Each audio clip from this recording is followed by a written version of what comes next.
What is up, everybody? It is Og here, back with another video, and today we're going to be taking a look at ZF. Now, this has been one of my most requested videos since way back when I started doing YouTube. Actually, not that long ago, but since I started doing YouTube. And so I want to make this as comprehensive as possible for you guys. Obviously, ZF has been a major part of WoW Classic so far, whether it be gold farming for mages to get their epic mount, power leveling alts, or even way back in the beginning of Classic with 3 mages soloing basically the instance so that they can get maximum XP. So I want to bring you guys everything that I know and everything that I've learned since I started WoW Classic. So with that in mind, I'm going to be breaking it up into 2 different videos. So the first part is going to be my standard guide and my standard runs that I do. And that's going to be a 1-pool ZF strategy. And we're going to go and we're going to 1-pool the graveyard. And I'm going to show you how to get to the graveyard, do an extra pool, and my specific path that I use that I found to work 100% of the time and how I kill the mobs. And then we're going to move into part 2 and show you some tips and tricks I've learned along the ways. So that's all the safe spots that I know, a special way to kill the scarab runes in 1 pool, and an even more special way to make sure that you are doing the runs as efficiently as possible and making sure that your alts get as much XP as possible, including a way to make them get that XP a little bit safer. And then we're going to round it out. Obviously, everybody doesn't have a epic mount, so we're going to round it out with a 2-pool strategy just to help people out who do not have the epic mount yet. So definitely check out part 2. That'll be linked up above. Make sure you guys go check that out after watching this one, and let me know what you guys think in the comments below. Thank you guys so much for your support, and let's jump on into it. All right, so we're starting off here. We have my mage, as always, and I'm going to show you guys that I have 94 gold, 58 silver. Now, the reason I want to show you that is because this farm actually makes a ton of gold, and obviously this is one of the best ways for mages to get their mounts as soon as they hit level 60 without having crazy gear requirements and stuff like that. And so I'll definitely be talking about that more with the gold that we're going to be making. Also want to show you guys my rogue. So unfortunately my rogue is level 50. You can get into the dungeon at 35, but most people do it from 40 to 50. And so my rogue's pretty much on the maximum limit. That's because I leveled him in Mara in my stream and everything like that. So definitely tune into the stream if you want to see some live leveling of alts and everything like that. But with my rogue, he's the only toon within this level range to do ZF. And I wanted to show you guys some kind of experience you could get. And there's also a little trick later on that I'll show you guys on how you can position your alt best to get some XP without any risk of dying. So I wanted to bring my rogue along just to show you guys. So right now he has 70,684 XP, so he's about 48% of the way into the level. And here I'm going to show you my talents because I know that that's been a request that a lot of people have had. So this is my standard mana regen build. I start off in Arcane and I go down, and the only difference between the mana regen build from my video, which I'll link up above, and this build is that I have 1 point into Arcane Resilience, and that's just to get some extra armor. These mobs are a little bit higher level, similar to the SM1 pool if you're trying to do all those mobs at once, and the Mara pool, you just want to have that little bonus armor and it really helps out. Then we jump right into Frost. We skip over 3 talents, but everything else is maxed. And those 3 talents you just definitely don't want to have. If you're ever AOE farming on a mage, you never want to have Frostbite, just because it's going to break up the mobs out of a tight group, and that's what you really need to maximize your mana for doing damage with Blizzard, and to also not separate out the mobs too much so that they could potentially get out of your Blizzard and come hit you, or it just makes it a lot easier. All right, now to jump into my gear, it's my standard gear. Nothing special, pretty much, guys, pre-bis. I have a couple pieces out of MC, but this can be done with just starter level 60 gear. You want to go get some of the Eagle gear out of the auction house, so you can do that. So now the strategy that I use, guys, is I do 1 pool at the start and then I go over to the graveyard. And the reason I do that is 1, I want to maximize XP, and 2, I don't want my groups having to do too much at the start and like worry about extra mobs or anything like that. So what you're noticing is I'm going through and I'm marking all the witch doctors, because basically if you're solo, you could probably do with 2, maybe 3 witch doctors, but you don't want any more than that. So I try to pull as many mobs as I can in the starter area leading up to pretty much that big circle in the middle without getting too many witch doctors. So here we only had to get, I actually don't think we got a single witch doctor with this, which we got really lucky with, but typically I have about 1 to 2. Now if you have a healer and you want the rest of the group to help, you can aggro many more mobs and pull a lot more. I would probably still cap it out at 5 witch doctors though, because they do a lot of healing. So let's go over the different types of mobs that you guys could be seeing right here. So we have blood drinkers, as you see coming straight through here. Now these blood drinkers do an AOE kind of blood drink, if you think about it, where if you are within something like 5 or 10 yards of them, they literally just do an AOE pulse effect occasionally that's going to siphon life from you and heal them. So you don't want to be close to them. You have Shadowcasters, which you don't really need to worry about too much because they're gray, so you're resisting the majority of their abilities, but basically they cast Shadow Ball on you. These guys are honestly great though because they're giving you back mana if you're in the mana regen spec, and so they're pretty much great to pull. Then you have the Witch Doctors. So the Witch Doctors are the biggest pain, and they're the only thing you really need to worry about because they have Greater Healing Ward, which is a totem that they put down that pulsates and heals everybody. So that can do a ton of healing, especially when you have a bunch of mobs blizzarded and slowed, right? So they're just sticking around that totem and just getting healed up, and they actually heal for a lot. And then they also have individual target heals, which you can just counterspell. So the individual target heals aren't that bad, but once you start getting in these higher level mobs, like these mobs over 45 elites, that heal with the totem can really make a difference. So what I like to do is I like to come around this side. I'll aggro up all the groups. Again, if you want to get more, get more. If you have a group help, it's fine. And then I come around this side and I first put up Ice Barrier, and then I block right behind these 3 boxes. Now what these 3 boxes do is cause all the Shadowcasters, all the Witch Doctors, everybody else to stop what they're doing, stop casting, and then come all the way around and start hitting you by the boxes. So you'll see I come out of the box here once everybody gets there, and I immediately Nova, and then I run away. Now there's a couple different ways you can handle this. The first way is that you could go just Flame Strike, Cone of Cold, and just start trying to kill them. Second way is you could do the classic Blizzard effect and just blink away or just walk away and Blizzard and just kite them that way.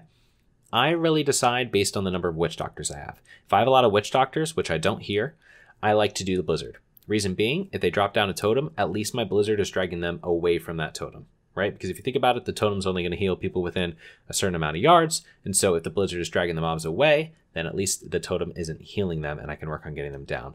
Here, however, I have not as many mobs, and so I just Flame Strike, Cone of Cold, and just start my rotation. Now you see that they're already at about, I don't know, maybe 60%, or sorry, probably like 75%. So I just cut them around in a circle, I'll Cone of Cold. I somehow miss all the Cone of Colds there, which was really bad, but I just bring them back into the middle, throw up another Ice Barrier, and now I realize I'm low on health, so now I'm going to switch to Blizzard strategy.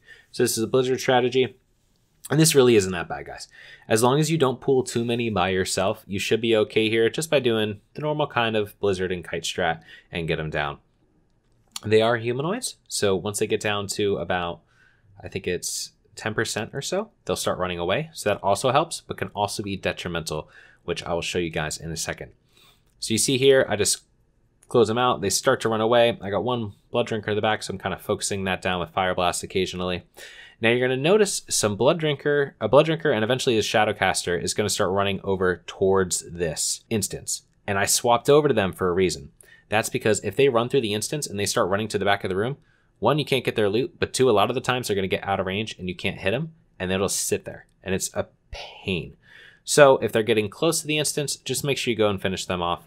It's much easier that way to handle them that way than to have to sit there and wait for them to come all the way back to you after all that. So I'm going to quickly loot up. I have it on free-for-all to show you guys the loot, but we can basically double the gold that we get because my rogue's also leeching gold, and then we can vendor the loot at the end. Honestly, there's been a lot of videos out there about the gold per hour, so I don't want to focus too much on it, but you can easily make 10 gold a run, and that's without any like BOEs or things like that. So now I'm showing you where you can run on your alt, or you can have your groups run. So you can go up this left side and sneak around these mobs. That's why it doesn't really matter how many mobs you kill, because you can skip nearly all of them.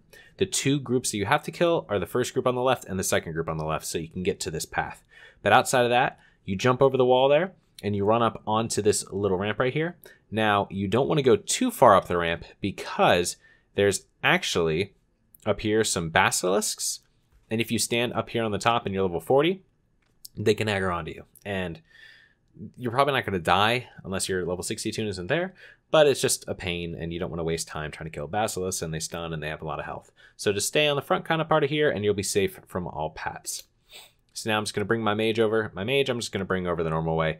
Once you guys kill these mobs in the front, you can just run straight through the middle. You don't need to worry about jumping up the side or anything like that, but I wanted to show you guys the path just so that you have it. If you are level 40, one thing to note is that on the top of this path, you could aggro the mobs down here. So if that happens, just get to the other side and then have your level 60 take them out. There's also paths that path all the way through here and go right back through the middle. So when you are jumping down to get over to the side spot with your alts or your lower level tunes, make sure that you watch out for these mobs, that you don't aggro them. You can just let them walk by, or you can kill them if you want to. All right, so now that we're up on this path, here's where the harder part of ZF is and why a lot of people prefer Mara. And that is because you need to get your alts all the way to the graveyard without them dying. So what I do is I go through and I zigzag. And you're going to see me do this with managing 2 tunes. So it's much easier if you're not managing 2 tunes individually. But what you do is you just run up to all these mobs and make sure they all aggro. You can pause on top of them, or I like to do a little like shimmy sometimes. And if you do that little shimmy, most of the times they're going to aggro. Now this Shadow Hunter doesn't aggro, so my rogue's going to take a little bit of damage, but not anything too bad. So again, you just shimmy. You come around this right side. A lot of people run up onto and jump onto this little box up here on the right, which I'll show you guys in a second. So there's this little urn right here. A lot of people jump up onto the urn. It does not dismount you, and then you can just run around the side and not take any damage. So that's a great thing to do with all of your alts. A little harder to do when you're managing 2 tunes though, so I think I just automatically run through. Now, one thing I want to mention is that don't keep your alts too close to the group of mobs, because the blood drinkers, like I said, have that AOE blood drink ability, so they can hit you. And you'll see that my rogue does take some damage as he goes through. And some other mobs could throw a Shadowword Pain on you because you're in the same group as your mage. But overall, you shouldn't be taking too much damage. Now, what you want to do is you want to get into this main room, and you want to come around the left, but you do not want to go to the safe spot yet. Now, there's a reason for that. Your rogue or your other alts or the people in your group, they're still running. If you go to that safe spot, all those mobs are going to turn around and smack your alts in the face. So you do not want that. What you want the alts to do is come up and run to this safe spot up here in the corner and just go right in the corner, and that is where they hang for the rest of the instance. They can just hang out there in the corner. They're good to go. You, as soon as they're on the corner and safe, come over behind this urn and chill there until they reset. Now, there's some times where maybe you're a bit slower, maybe you don't have 100% speed mount. Just wiggle around a little bit and save some time, maybe running around in a circle here. It's really important that you don't have your alts get killed, because if they get killed, it's a very long run back if you don't have a reser. All right, so now there's 2 different mobs that can spawn. There's one in this hallway, and there's one in this hallway up there on the other side. Now, I don't always kill them, because a lot of times I'm just going quick, and they, most of the time, don't become a problem. But I recommend that you kill them while you're at least getting used to this whole entire strat. So I recommend you kill whichever mob's in that hallway and whichever mob's in this hallway, just so you don't need to worry about them. Once they're dead, we're going to start getting the actual mobs out of the graves. Now, there's a little trick which a lot of people use when they're starting off, which is that you go and run over into the Witch Doctor space. If you go and run over into the Witch Doctor space, whenever you open up a grave, all the mobs are going to run towards the Witch Doctor. And I'll show you guys that in a later clip. We don't want to do that, however, when we're doing a 1 pool strat with the Epic Mount. Reason being, that's going to congest about 15 mobs right here when you reset them, and you're going to get smacked in the face and hit for a lot of damage. So we want all the mobs to be spread out, so we do not activate the Witch Doctor with this strategy. All right, so now we activate these graves right here. And so what we're going to do is we're going to try to do it in anywhere between 2 and 3 activations. I always try to go for 2, but when you're getting started, don't feel bad to go for 3. So I activate all these on the right side, jump Nova, and then I swap over to the other ones, refreshing all of my buffs. So Ice Barrier, Mana Shield, etc. Now I grab these last couple of graves and then blink over to the side and jump up onto the platform. Now they all reset, and they basically lag there for a little bit. Eventually, they'll reset, and then you can go and open up the rest of the graves. Reason being, you want all these graves to be spawned. These graves have a ton of mobs and give a ton of loot, ton of XP, and a ton of gold. We're talking roughly 10% of a level per every one of these GY clears when your when your alts or friends that you're bringing along with you are in the low 40s. So it's pretty decent XP, guys. It's roughly around 65k an hour to 75k an hour, depending on how quick you can get. And you can also include the Scarab Room, which gives a little bit of extra XP. So it's pretty good XP. Now that we have all those graves open on that side, we're going to come around this side. I open up this grave first on the right, and then I go around the back side and open up these graves. Now, as soon as I get to about middle, I Nova just to slow those mobs so I don't take too much damage. And then you grab that last grave right by the starting spot. Now, the reason I Nova in the middle is that I want to have a good amount of health and mana, so I don't need to spend too much time just sitting there drinking and eating, and I want to get right into the pool as quickly as possible. But do whatever is your guys' preference. Honestly, like a lot of the times, what I'm going to do is I'm going to stop right here, because at this point, you have a ton of mobs on you, and they're probably going to start hitting you pretty hard. And that's fine. If you stop right here, just blink over to the safe spot, jump up on the wall, and then just go get these 4 to start the next round and do a jump slow, which you'll see in a later video of mine. That's fine. Do whatever works for you just to get the graves open. You don't want to die though. Like, the worst thing you could possibly do is open up a grave and die, because then you have not only a 5-minute run back, but you're also just sitting there letting the graves despawn, and it's just a mess and nobody likes it. So get whatever feels good to you guys and then get those mobs. All right.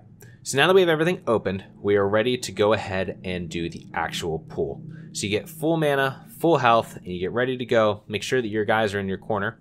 If there is a level 40 in your group and they're not in that corner, there's some mobs here that when you're doing the run could potentially see them and aggro them and cause mobs to evade.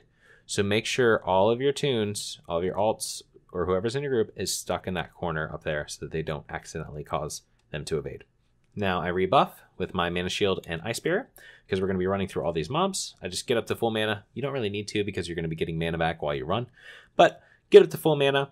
And here is my route, guys. So I spent a lot of time trying to figure out this route. I find this to be the best route to take as little damage as possible. Sometimes I get through the entire thing without even losing my shields. So I highly, highly, highly recommend this path. And it's kind of designed with a certain thing in mind to help you take less damage. And I'll show you that in a second. So we come around here and we aggro up all the mobs on this side running right behind them. Now you can see that we haven't taken much damage at all. We still have ice barrier. We still have mana shield. Haven't taken much damage because we've run around the outside of them and aggroed all those mobs. Now they're making this nice little congestion of mobs running towards us. And so what we can do is we run around the backside of these mobs, and what happens is that they aggro the front mobs for us because they're running right through them to try to get to us. And so they're aggroing the mobs for us. We don't even need to run through them. And you can see here that I have 81% of my health and 87% of my mana left. Like, I'm good to go. And now all we're trying to do is we're trying to get them into a tight circle. And so what I like to do, and I'll go back just a second here. What I like to do personally is use this little space right here where we pulled the first mobs as kind of like a grouping zone.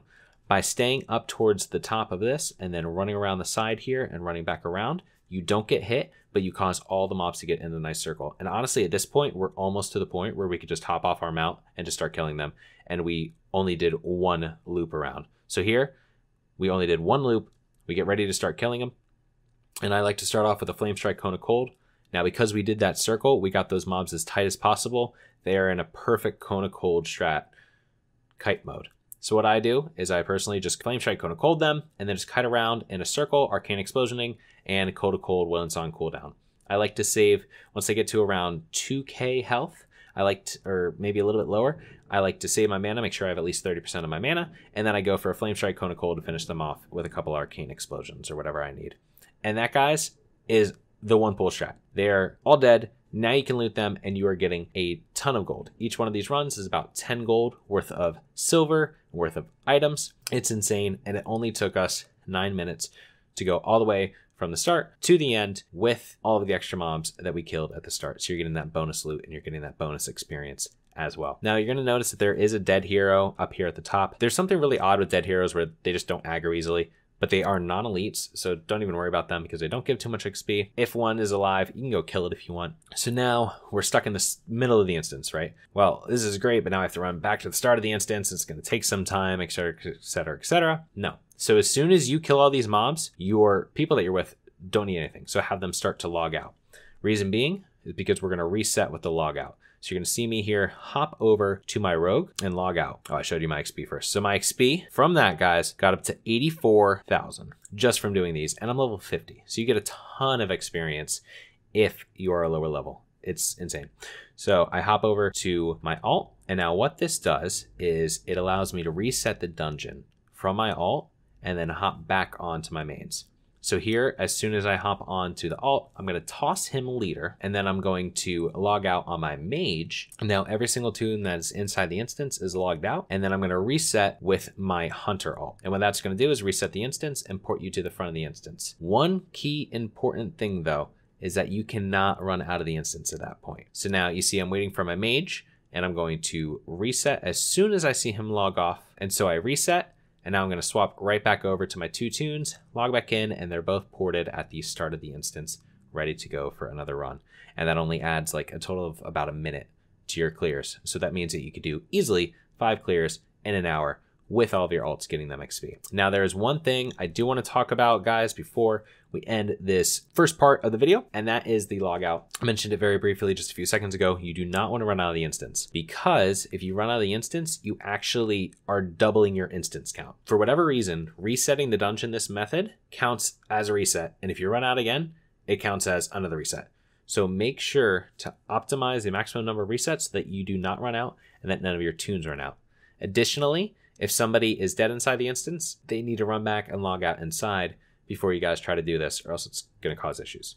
So have everyone log out, reset it with your alt, and then you can log back in, get right back into the dungeon, get that great XP, get that great gold, and that is the most optimal way that I personally have found to power level my alts. All right, everyone, that wraps up today's video. I hope you all enjoyed it, and if you did, please subscribe and leave a like and a comment below to let me know so. And if you guys have any other ideas for any other videos, please let me know in the comments below. Also, check out the description for the Twitch where I do all this live, and also for my Twitter and Discord where you guys can be notified of any future updates and when I'm going to go live on stream. So I'll see you guys in the next video.